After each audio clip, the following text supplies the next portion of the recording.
It is a town like so many others, like too many others, reduced in parts to rubble. Borodyanka had a population before the war of about 13,000. That's the size of Summerside, PEI, Port Hope, Ontario, Canmore, Alberta, or Aldergrove, BC. Now, what all of those places share with this one is this: Main Street. Just flying over it doesn't let you appreciate how everything that was here was like what most of us know wherever we live. So, starting out at the traffic circle, there's a restaurant on the right. Sasha's Place has a Facebook page. You can see their courtyard, their food, and their staff. Behind Sasha's, there was a building supplies store. There were some great reviews online. The owner, Natalka, could get you anything, and you'd apparently be pleasantly surprised by the prices.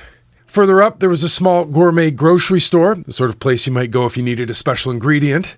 On the left side, there was a hardware store, part of a chain. Judging from the pictures, the sort of place my brother would like. Moving on, there was a beer store on the right, a place called Bar Boss, directly across from a health clinic, by the way. Hoba Medical, with all the specialists you might need.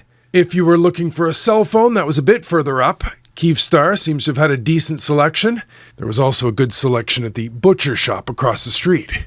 A block from there, another hardware store, this one with an interesting name, Mario's Hardware. Yes, that Mario.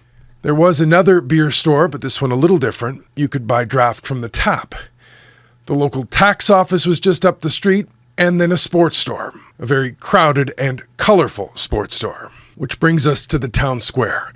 It's another thing most communities have, and in the case of Borodyanka, in the middle, there was a statue, Ukrainian poet and artist Taras Shevchenko. This is what that square looks like today and how that statue was left, with a bullet hole in the head and looking down, almost as though trying not to see what happened here.